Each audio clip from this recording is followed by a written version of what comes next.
Subscribe करें और bell दबाएं ताकि कोई खबर रह न जाए।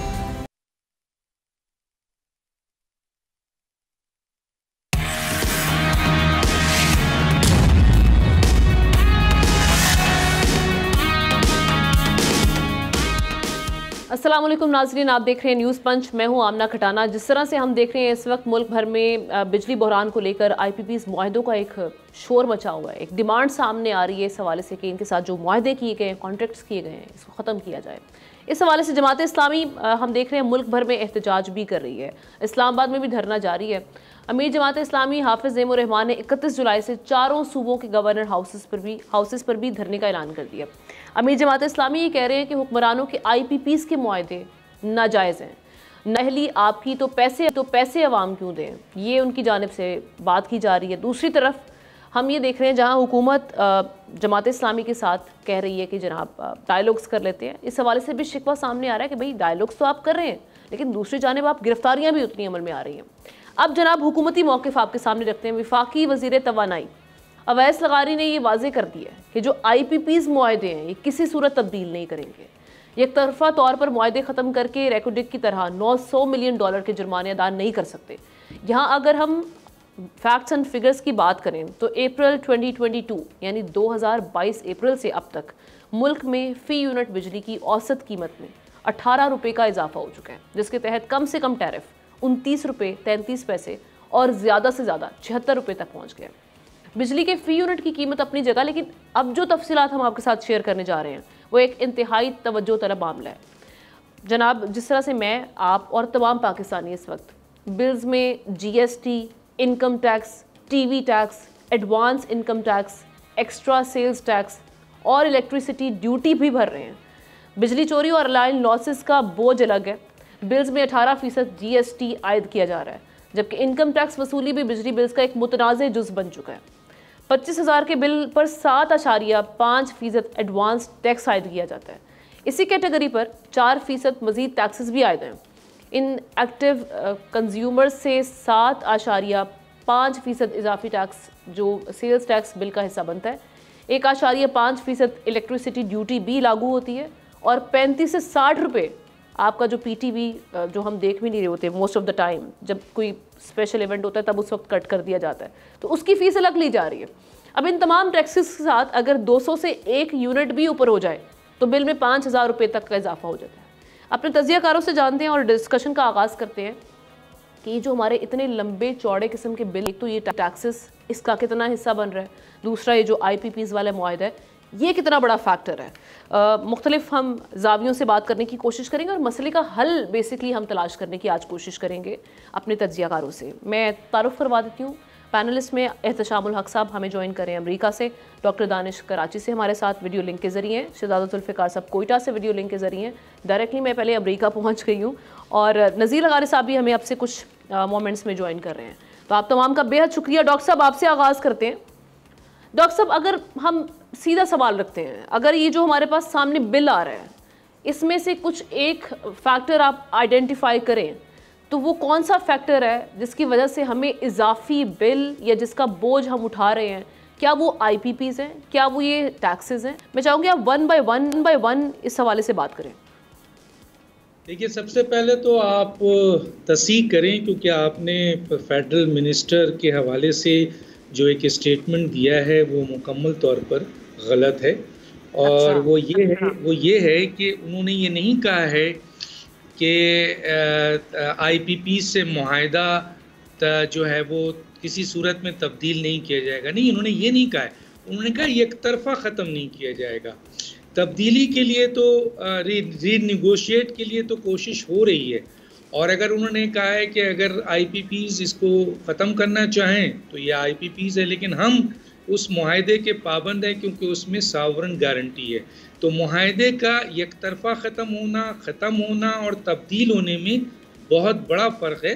तो ये एक तरफा तौर पर ही ये वर्ड एग्जैक्टली यूज़ किया गया डॉक्टर साहब। जी, आपने thank you for correction, but मैंने ये यूज़ किया वर्ड। जी, मैं उसकी तस्दीक कर दूं, आप चाहें तो रिकॉर्ड बाद में सुन लीजिएगा।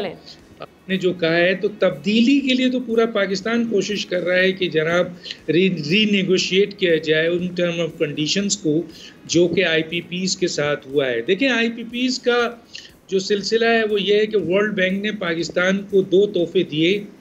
एक तोहफा तो था कि जो सिंध-तास मुआहदा था, जिसके तहत हमने 5 दरियाओं के साथ, भारत के साथ जो तकसीम का मुआहदा किया था, आज 5 दरिया खुश्क हैं। ये वर्ल्ड बैंक का बहुत बड़ा तोहफा है जो हमारे हुक्मरानों के ज़रिए हमें मिला। दूसरा, हमारे हुक्मरानों के ज़रिए जो तोहफा मिला वो पावर जनरेशन को प्राइवेटाइज करना था, यानी वो आईपीपीज थी जो 1994 में बेनज़ीर भुट्टो के ज़रिए हमें 15 आईपीपीज मिले। फिर नवाज शरीफ साहब ने उसको आगे किया और कंटिन्यू किया। उसके बाद जो हमारे पास 2002 में परवेज़ मुशर्रफ साहब ने 15 और ऐड कर दिए। फिर 2006 में तकरीबन 30 और 37 के करीब ऐड कर दिए गए। फिर 2015 में मियां नवाज शरीफ साहब ने इसको मज़ीद 7 और ऐड कर दिया आईपीपीज़ को। और फिर इमरान खान साहब ने जो मुआहदा ख़त्म हो रहा था जी, उसको एक्सटेंड कर दिया और अब तक जो ख़त्म होने वाली चीज़ थी उसको दोबारा हम पर लाद दिया गया। तो जाहिर है कि अब आईपीपीज़ क्या जो अब इम्पोर्टेंट मैटर है वो ये है कि जो सबसे इम्पोर्टेंट मैटर है वो ये है, खान साहब के दौर में डॉलर का जो रेट था वो फिक्स नहीं कर दिया गया था डॉक्टर साहब? वो कोई डॉलर नहीं, किसने डॉलर इंडेक्स में लेते हैं, कहीं रेट नहीं है। वो तो 3 तरीके से एक होती है, एक लोकल, एक बेगास। आईपीपीज की भी किस्में हैं, ये याद रखिएगा। एक चाइनीज आईपीपीज है जो न्यू आईपीपीज है, ठीक है। इसका मुआहदा अभी जो हुआ है वो 10 साल नहीं हुआ है और 10 साल के अंदर पाकिस्तान को लोन वापस करना है, जो 80% लोन होता है और 20% इसके ऊपर जो है वो कैपेसिटी चार्जेस की बुनियाद पर लगाते हैं। ओल्ड जो 20 और 30 साल पुरानी है जिसका जिक्र मैंने किया है, उसके ऊपर ये सब डॉलर इंडेक्स पे कमाते हैं। और इसके साथ ये होता है कि ये इनका 80% लोन ख़त्म हो गया है, अब ये 20% पे हमसे जो है वो कैपेसिटी चार्जेस लेते हैं। बेगास कहते हैं कि जी हम तो गन्ने के फलौज़दे से बनाते हैं, ना हमारे पास इम्पोर्टेड कोल होता है, ना हमारे पास फ्यूल होता है इम्पोर्टेड, ना हमारे पास जो है वो आपके इम्पोर्टेड गैस है। तो हमें, लेकिन नवाज शरीफ साहब ने 2014 में इन लोगों को जो बेगास से बनाया जाता है, जिसमें ना इम्पोर्टेड कोल है, ना इम्पोर्टेड गैस है, ना इम्पोर्टेड फ्यूल है, इनको भी डॉलर इंडेक्स कर दिया। बताइए क्या मेहरबानी है मियां नवाज शरीफ साहब की। तो सवाल ये पैदा होता है कि ये जो आपका सबसे बड़ा जो आईपीपीज़ के साथ कई पॉइंट्स के साथ मुआहदे में जो इम्पोर्टेंट है कि जितनी बिजली वो बनाएंगे, आप ख़रीदेंगे, फ़र्ज़ कीजिए वो 100 किलोवाट बनाते हैं और आपकी ज़रूरत 50 है, लेकिन एग्रीमेंट के तहत आपने 100 का पैसा देना है। ये याद रखिए कितनी बड़ी है। दूसरा ये है कि जो चाइनीज़ है वो सीपेक्स से रिलेटेड है, वो इम्पोर्टेड कोल को अब कन्वर्ट कर रहे हैं लोकल कोल के ऊपर, थर कोल के ऊपर। तो वहाँ तो बहुत गुंजाइश है। लोगों को सवाल उठाने से पहले ये पता होना चाहिए कि आईपीपीज़ कितने किस्म की है और कौन सी आईपीपीज़ है जो पाकिस्तान के लिए दर्द सर बन चुकी है। जो यहाँ पे मंशा ग्रुप चला रहे हैं, नदीम बाबर ग्रुप चला रहे हैं, जहांगीर तरीन, शहबाज शरीफ के बेटे, ये सब जो है ना कहते तो हैं कि हम तो जी बेगास से चला रहे हैं, लेकिन आप लोकल करेंसी पे नहीं लेते हैं, आप तो डॉलर इंडेक्स पे लेते हैं। और खरबों, अब तो ये डिमांड हो रही है, बहुत अच्छी डिमांड है कि वो पुरानी आईपीपीज़, नहीं तो आपके अभी इनका तो लोन ही नहीं निकला है और वो तो कन्वर्ट होना चाह रहे हैं आपके जामशोरों पे या दूसरे जो जहाँ पे हो रहा है चाइनीज़ के साथ इनकी एग्रीमेंट। लेकिन जो इम्पोर्टेंट है कि ये आपने कमाया तो हमसे डॉलरों में है और अरबों डॉलर इस मुल्क के जो अहम तरीन लोग हैं, जिनमें आपके मंशा ग्रुप आ जाता है, नदीम बाबर ग्रुप आ जाता है, खुसरो बुख्तियार ग्रुप आ जाता है, शहबाज शरीफ ग्रुप, जिसकी भी जहांगीर तरीन ग्रुप, जिसकी भी गन्ने की आपके फसीलें उठती हैं, मिले हैं, वो सब बेगास में मनाते हैं। अब पूछा जाए, ऑडिट किया जाए, एक तो इन मुआहिदों को आप ख़त्म नहीं करते। सही कह रहे हैं अवैस लगाई साहब, एक तरफा तो नहीं ख़त्म कर सकते, बल्कि ख़ुद अपनी तरफ से भी नहीं कर सकते। क्यों? क्योंकि ये सॉवरेन गारंटी पे है। आपको पता है रेकोडेक के ऊपर पाकिस्तान की सॉवरेन गारंटी थी, पाकिस्तान को पे करना पड़ा। तो जहाँ सॉवरेन गारंटी होती है वहाँ पर मामलात को रीनेगोशिएट किया जाता है। अब जो इनको मौका दिया जा रहा है वो ये दिया जा रहा है कि जो लोग रीनेगोशिएट के लिए IPPs आते हैं उनसे रीनेगोशिएट किया जाए, और जो रीनेगोशिएट नहीं करते हैं उनको बाय बैक कर दिया जाए, यानी उनको खरीद लिया जाए। इससे ज़्यादा अच्छा। और तीसरा जो बहुत बेहतर काम करने जा रही है जो प्लानिंग है वो ये है कि जो इम्पोर्टेड कोल है जिससे बहुत ज़्यादा पैसा इन्वॉल्व है उसको थर कोल पे लाया जाए। थर कोल के ऊपर आने से ज़रा मॉडिफाई करने पड़ेगा उन IPPs के उन प्रोजेक्ट्स को बस। उसके बाद जब थर कोल में इतना कोयला है कि आपकी कॉस्ट 30% हो जाएगी। मैं बोलने को तो बहुत और बातें बता सकता हूँ, और आपको पहले भी बता चुका हूँ कि 13 चीज़ों में हमारे जो पाकिस्तान के जो एनर्जी के जो डिपार्टमेंट्स हैं वो पाकिस्तान की आवाम से वो पैसे ले रहे हैं जिसका जवाब वो दे ही नहीं पाते हैं। ठीक। एहतशाम साहब, ये रीनिगोशिएट की जहाँ पर बात हो रही है, जिस तरह से डॉक्टर साहब भी बात कर रहे हैं कि जी लगारी साहब ने कहा जी एक तरफा तौर पे माहदे नहीं ख़त्म किए जा सकते, और अगर रीनिगोशिएट ही करना है तो उस हवाले से अभी तक काम क्यों नहीं हो रहा? चूँकि हम देख रहे हैं प्रेशर दिन ब दिन अब बढ़ भी रहा है। जमात इस्लामी हो, इनकी अपनी जमात से भी इस हवाले से लोग बात कर चुके हैं, मुस्तफ़ा कमाल साहब, ये मामला उठ चुका है। और दूसरा मैं अगेन वही चाहूँगी कि ये मामला क्या जो हम देख रहे हैं कि एनर्जी सेक्टर में इस वक्त बहुत बड़ा क्राइसिस जो है, IPPs कितना कंट्रीब्यूट करती है इस क्राइसिस में? देखें, हम ना एनर्जी सेक्टर को कहते हैं बिगेस्ट होल है। ये जो 5 ट्रिलियन रुपीस से ज़्यादा हमारा गठसी कर्जा हो चुका है, बिजली का भी और गैस का भी, ये तो ख़त्म नहीं हो रहा, आए दिन बढ़ता चला जा रहा है। अभी मुख्तर तौर पे मैं आपको 2-3 चीज़ें बता देता हूँ। मेरा ख्याल है दानिश ने भी अच्छी बातें की हैं, लेकिन जो बात बता, एक तो दानिश जो अभी बात कर रहे थे ना ये इम्पोर्टेड कोल की, अब चाइनीज़ हमारे कितने दोस्त हैं। चाइनीज़ की ज़्यादातर जो IPPs उनके नए पावर प्लांट लगे हैं, ख़ासतौर पे सीपेक के कॉन्टेक्स्ट में जो आए हैं, वो इम्पोर्टेड कोल पे हैं। हम उनको कह रहे हैं कि जी देखें हमारे पास कोयला बेतहाशा पड़ा हुआ है, ठीक है उसकी क्वालिटी शायद इतनी ज़्यादा अच्छी नहीं, लेकिन इंटरनेशनली ये कहा जाता है कि इससे बिजली पैदा की जा सकती है, लेकिन चाइनीज़ नहीं मान रहे। हमारा तो अज़ाब ये है कि इम्पोर्टेड हर चीज़ करके डॉलर खर्च करके हम लेके आते हैं और मामला जो है ना वो ठीक नहीं होता। तो चाइनीज़ नहीं मान रहे, और किसने मानना जो हमारे बड़े दोस्त माने जाते हैं। अब अहम सवाल जो आप पूछ रही हैं ना, जो सब हलकों में बात हो रही है कि जी क्या रीनेगोशिएशन हो सकती है? हो सकती है, हुई है। ये PTI के ज़माने में ये मामला हुआ था। अब तकरीबन 95-96 के करीब टोटल IPPs इस वक्त हैं, कुछ कहते हैं 100 के करीब पहुँच गए। उनमें 12 जो IPPs थे, पावर प्लांट जिनके थे, उनके साथ बातचीत हुई थी और एक MOU साइन हो गया था हमना, जिसमें ये तय किया गया था कि जी ये जो IPPs हैं ज़रूरत से ज़्यादा कैपेसिटी चार्जेस जो ले रहे हैं। अब देखें ना, 24,000 मेगावाट बिजली की हमारी जो है ना ज़रूरत है और 45,000 मेगावाट पैदा की जा रही है, और ज़्यादा वो कागज़ों में पैदा की जा रही है। कैपेसिटी चार्जेस के नाम पे डॉलर पे हमसे पैसा लेके जा रहे हैं, जिसका भी आपने देखा गौर एजाज साहब ने भी बड़ा जिक्र किया, जो पिछली हुकूमत का हिस्सा भी थे, और वो भी चिल्ला रहे हैं, और बाकी सारे हमारे लोग इस हवाले से अपने अपने कंसर्न का इज़हार ख़ासतौर पर बिजनेस कम्युनिटी की दे रहे हैं। तो ये जब उनसे बात इनिशियली हुई थी, MOU साइन हो गया था PTI की गवर्नमेंट में, और उन्होंने कहा था जी ठीक है, ये 800 अरब रुपया सालाना पाकिस्तान को बचेगा, और प्रायर कंडीशन के तौर पे हम ना 423-24 अरब रुपया जो उनके रिफंड थे, जो पैसा देना था IPP कंपनी का 12 कंपनी को, उनको दे दिया गया। उनमें मंशा ग्रुप सबसे आगे था, और नवाज साहब ने इनको ज़्यादा शुरू से इनके साथ लेके चल रहे थे। इन्होंने इस हुकूमत से यानी PTI से भी फ़ायदा उठाया। अब सवाल ये है कि जी इनको रिवर्स कर सकते हैं? डेफिनेटली नहीं कर सकते। हम तो वैसे ही बदनाम हो गए हैं कि हर चीज़ में हमें वो लोग इंटरनेशनल कोर्ट ऑफ लॉ में ले चले जाते हैं, और फिर वो कहते हैं जी आप इतने फ्लॉड मार्जे करते क्यों हैं? उसकी वजह यही है कि तीनों हुकूमतों ने जिम्मेदारी को देनी पड़ेगी। इसमें पीपल्स पार्टी, PMLN और PTI, इनके सब लोग इन्वॉल्व हैं। ये सब लोग इशराकिया को फ़ायदा पहुँचाते हैं। दानिश जो नाम बताए उन्होंने, अभी देखे मैं देख रहा था, मंशा ग्रुप है, उसके बाद नदीम बाबर जो इनके सबसे ज़्यादा जुल्म किया हमना, ये नदीम बाबर जो एनर्जी के एक्सपर्ट थे, इन्होंने चूना लगाया जो PTI की हुकूमत में थे। ये इसको कहते हैं कॉन्फ्लिक्ट ऑफ इंटरेस्ट। ये पैसा बना भी रहे थे और ये एनर्जी पॉलिसी भी दे रहे थे।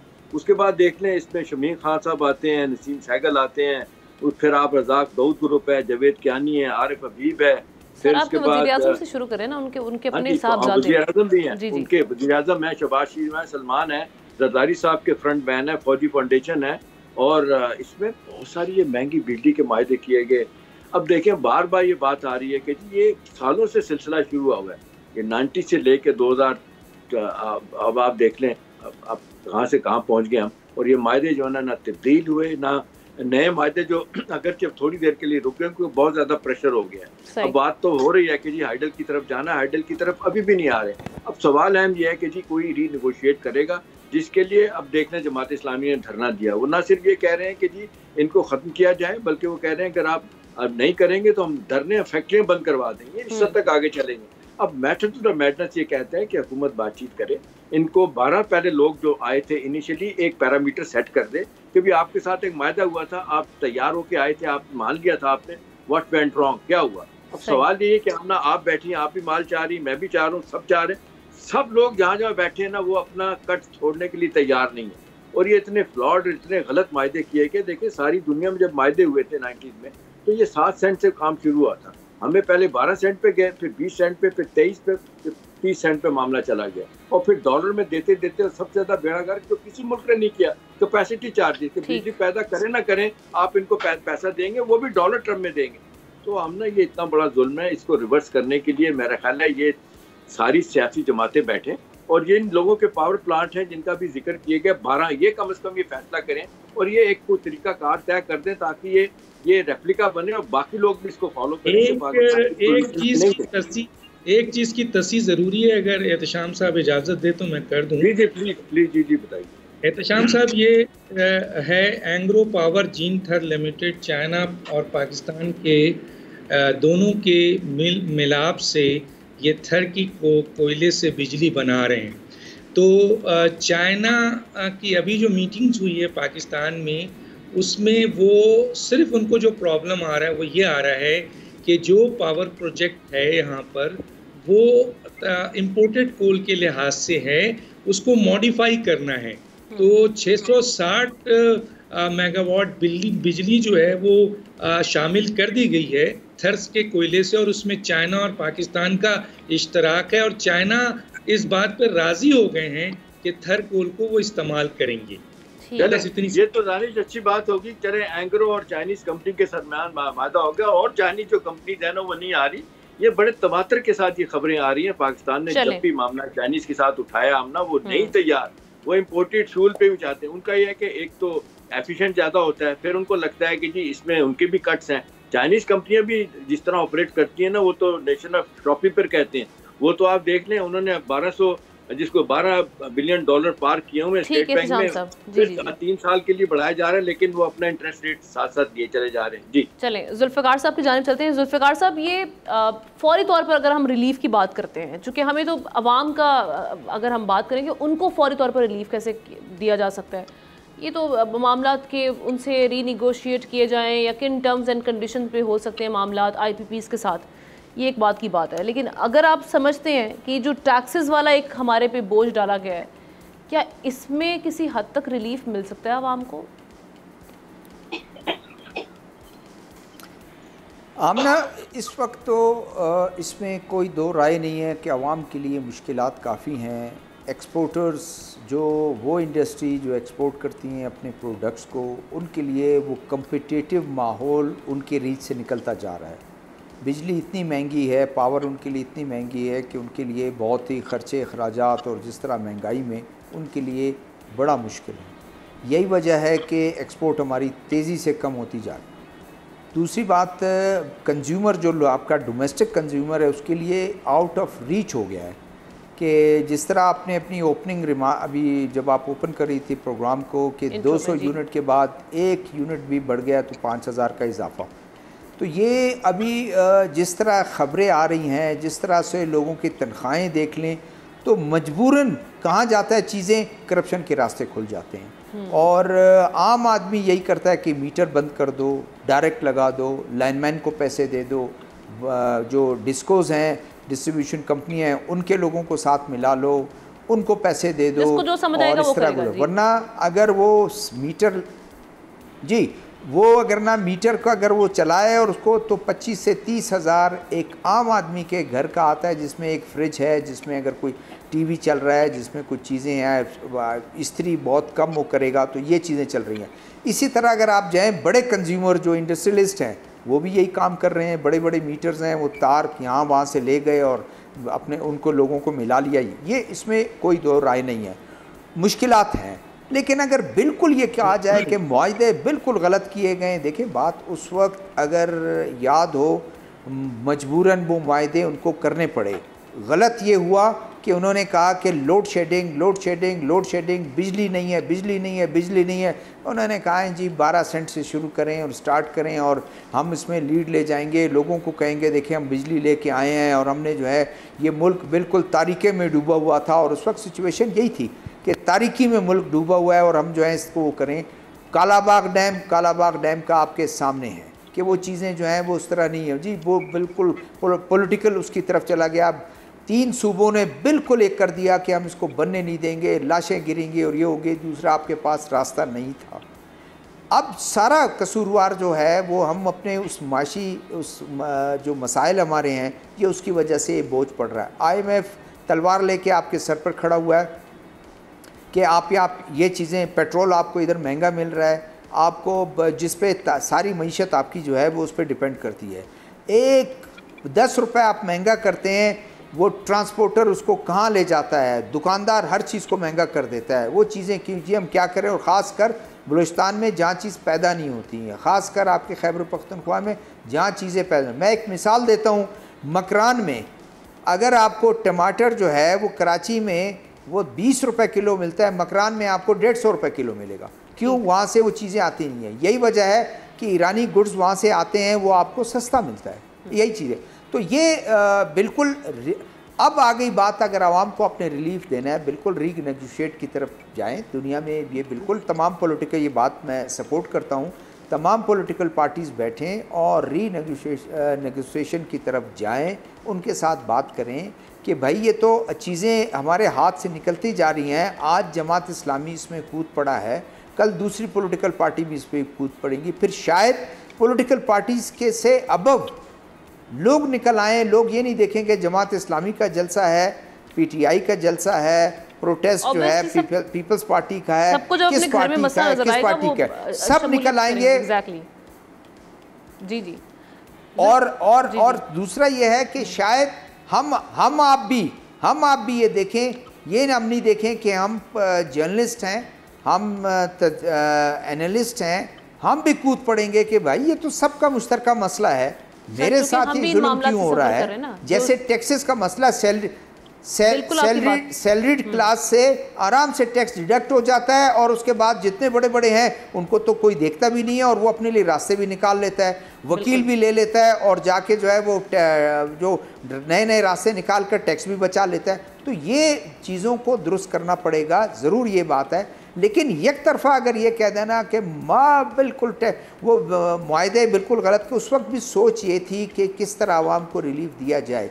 गलतियां हो सकती हैं, ये बैकलैग उसका वो हो गया, चलते चलते अब इतना हो गया कि आप देखें कि टीवी जो है वो टीवी टैक्स भी वो आपसे लेकर उसमें डालकर उसको ले रहे हैं, कितने अरब रुपए उससे कमा रहे हैं। और चीज 12 अरब रुपए शायद सर मैं ब्रेक की जाने जा रही हूँ। ब्रेक के बाद आपका पॉइंट आप जरूर मैं चाहूंगी कि आप करें, क्योंकि मैं ये भी जानना चाह रही हूँ कि जो जमात इस्लामी इस वक्त जो धरना कर रही है, जो एक हाइप बनी हुई है, चूँकि आम आवाम जिस चीज़ से गुजर रही है उसकी आवाज़ बन के अगर कोई पार्टी सामने आ रही है, इससे फ़र्क किस हद तक पड़ेगा? क्या हुकूमत उसमें है पोजीशन में कि वो कुछ रिलीफ फौरी तौर पे दे? और निगोसिएशन की जो बातें कर रही हैं कि डायलॉग्स करते हैं, तो क्या डायलॉग किए जाएंगे? एक ब्रेक लेते हैं, ब्रेक के बाद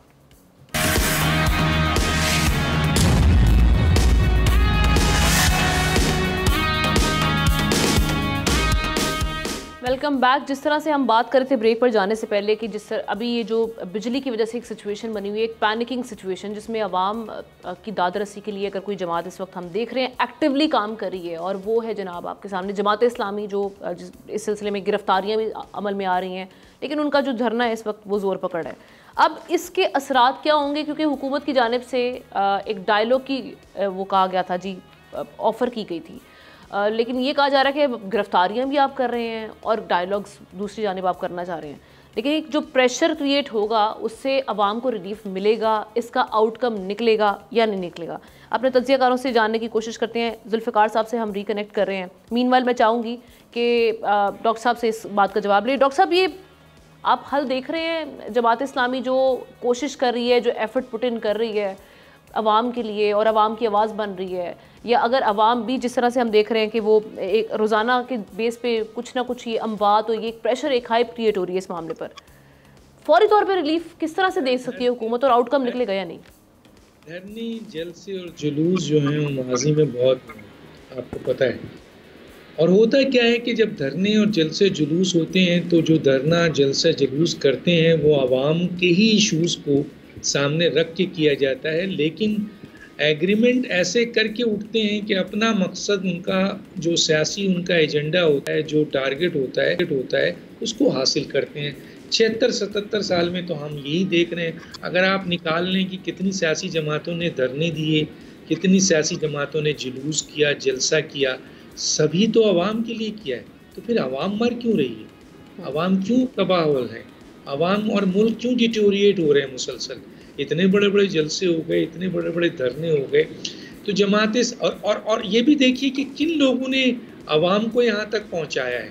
आवाम को पहुँचाने वाले तो यही लोग हैं, यही सियासी जमातें हैं जिनमें ब्यूरोक्रेसी भी है, अदालत भी है, फौजी भी हैं, आपके मीडिया पर्सन भी है, सभी लोग हैं और ख़ुद आवाम भी है। क्योंकि आवाम तो जब तक अवाम एक कौम नहीं बनेगी, हजूम बनेगी, तो उनके मकासद तो पूरे नहीं होंगे।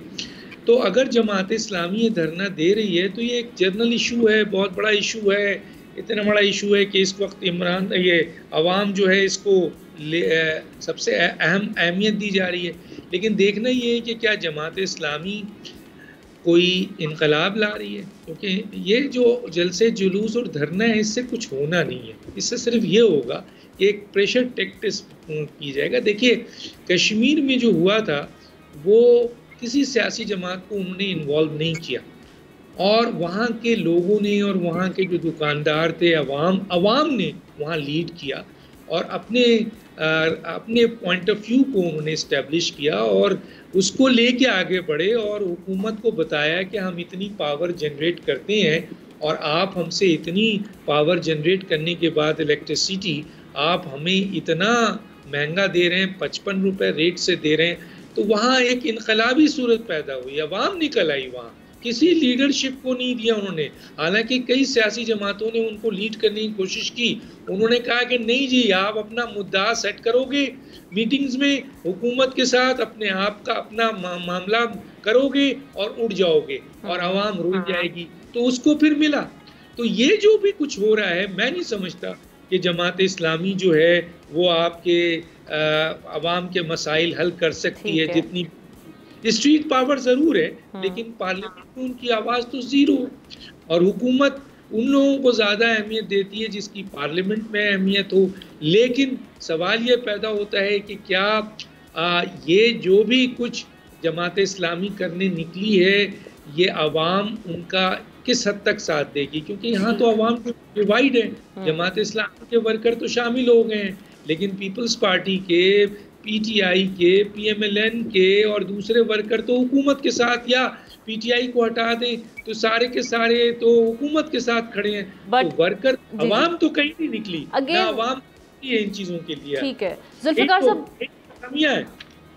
जुल्फ़िकार साहब, लेकिन माजी के जो भी धरने एहतजाज हुए उसमें एक स्पेसिफिक, या आप कहते हैं कि एक टारगेटेड ऑडियंस है। यहाँ पर हर बंदा, आप कारोबारी, तनख्वाहदार तबका, आप, मैं, हम सब इस वक्त बिजली के बिल को सब कोस रहे हैं कि ये किस किस्म के बिल आ रहे हैं हमारे सामने। ये तो सबका एक बड़ा इशू सामने आ चुका है। अब जो जिस पे हम देख रहे हैं कि आपकी अपनी जमात के लोग भी बात कर रहे हैं, वो MQM से आवाज़ें आ रही हैं, मुख्तलिफ सियासी जमातों से। अब नो डाउट हम देख रहे हैं कि जी एक जमात जो है वो इस वक्त हाईलाइट इसलिए हो रही है कि वो जाके धरने में बैठ गई है। बेसिकली मैं ये जानना चाह रही हूँ, ये जो इस वक्त एक माहौल बन चुका है, इस वक्त जो हर तरफ से जो आवाज़ें आ रही हैं, इससे आउटकम आपको कुछ निकलता हुआ दिखाई दे रहा है? Positive outcome? क्या हुकूमत काम करेगी और किस हद तक करेगी? कितनी कैपेसिटी है जहाँ पे रिलीफ दिया जा सकता है? आमना इस वक्त गवर्नमेंट अगर नेगोशिएट उनके साथ कर रही है, जमात इस्लामी का स्ट्रीट पावर किस हद तक है, लेकिन होना ये चाहिए। ये इशू ऐसा है, ये इशू किसी जमात का नहीं है, ये अवाम का इशू है। एब्सोल्युटली। इसमें कोई जमात लीड लेना चाहे, कोई जमात जो है वो अपनी सियासत चमकाना चाहे, या वो उसको वो दर्द रखे कि आवाम के लिए ये बहुत बड़ा इशू है, इस पर अगर हम गवर्नमेंट के साथ गवर्नमेंट को हम इस पर प्रेशराइज़ कर सकते हैं, और गवर्नमेंट इसको ये देख सकती है कि उसको गवर्नमेंट भी उसको एक टूल के तौर पर इस्तेमाल कर सकती है जब नेगोशिएशन की तरफ जाएगी IPPs के साथ। लेकिन अब ये टेस्ट केस भी है कि कितने लोग जमा होते हैं। होना तो ये चाहिए कि ये 24 करोड़ लोगों का मसला है, ये कोई 50 लाख लोगों का, 10 लाख लोगों का, 1 लाख 10 लाख लोगों का नहीं है। होना तो ये चाहिए कि अगर टेस्ट केस है कि जमात इस्लामी एक ऐसा इशू है जिसको मैं भी फेस कर रहा हूँ, आप लोग भी फेस कर रहे हैं, और लोग जनरली जो हम डिस्कस करते हैं, लोग भी शायद बेहिस हो गए हैं, या वो दो बातें हैं, या तो वो अफोर्ड कर सकते हैं, अच्छे खासे लोग अफोर्ड कर सकते हैं, चंद लोग हैं कि जैसे ख़ुदकुशियाँ कर लेते हैं, बिजली तार कटवा लेते हैं, या वो दाएं बाएं से जो है कोई जुगाड़ लगा रहे हैं, exactly. मीटर स्लो कर दिया, मीटर बंद करवा दिया, कोई इस तरह। वरना मैं ये कहता हूँ कि हमारे बड़े कहते थे, मुझे याद नहीं है, बड़े कहते थे कि 4 आने बिजली चीनी महंगी हुई थी अयूब खान के दौर में, लोग निकल आए थे, वो वही तहरीक का स्टार्ट हो गया था। फिर स्टूडेंट्स जो हैं वो आ गए थे और करते करते उसको मजबूर कर दिया था एक मजबूत सदर को, जो एक डिक्टेटर था, उसको कि वो इस्तीफ़ा देने पे। तो कहने का मतलब ये है कि आज क्यों नहीं हो रहा।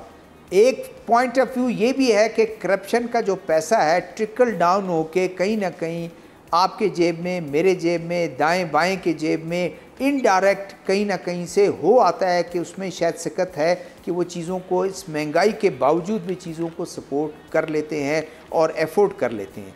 अब अगर किसी दिन बिल्कुल ही सब कुछ हो गया फिर शायद वो कोई ना हो, लेकिन लोग भी अब तक बेस नज़र आते हैं। कोई ऐसा मास मूवमेंट पुरअमन होना चाहिए।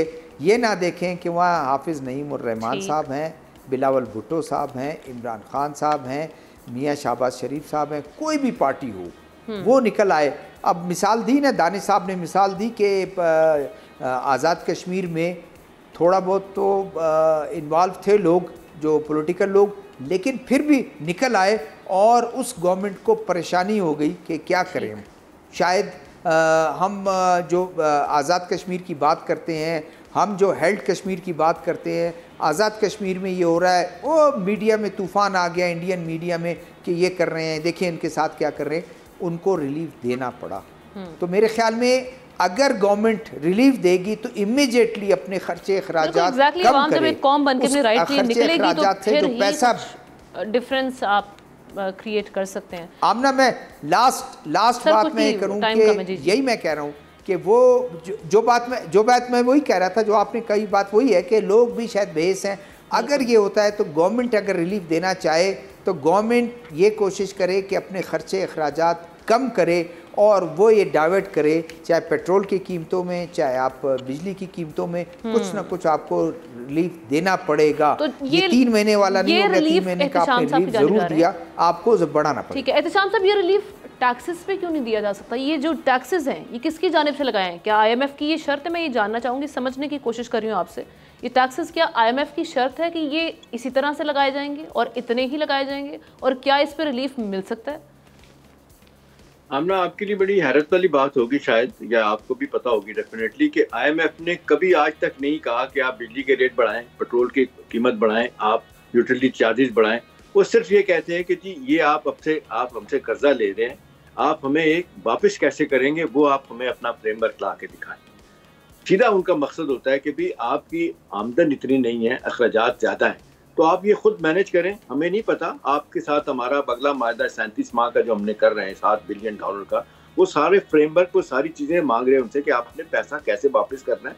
उसके लिए हर 3 महीने बाद हमारी आपसे मीटिंग होगी, रिव्यू किया जाएगा कि आपने जो जिन चीज़ों पे रेवेन्यू कितना बढ़ाना था, अखराजात कैसे कम करने थे, क्या वो आप हमें डिटेल बताएंगे। अब सवाल ये कि ये method of the madness demand करता है कि हम खुद फैसला करें।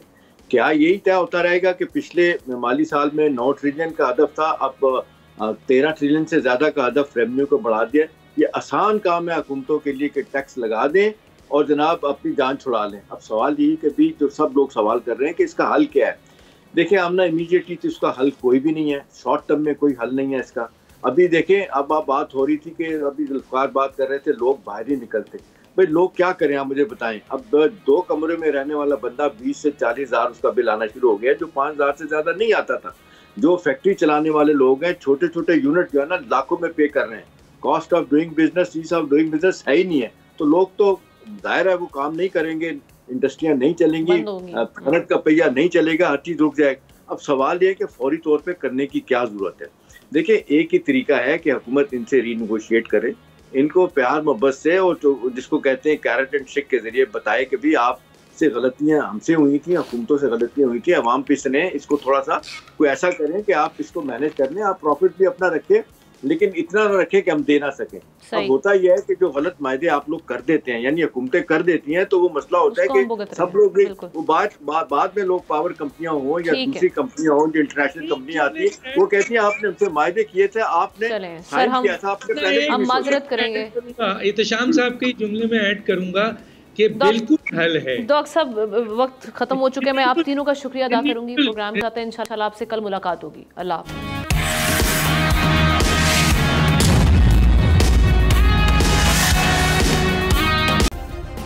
सब्सक्राइब करें और बेल दबाएं ताकि कोई खबर रह न जाए।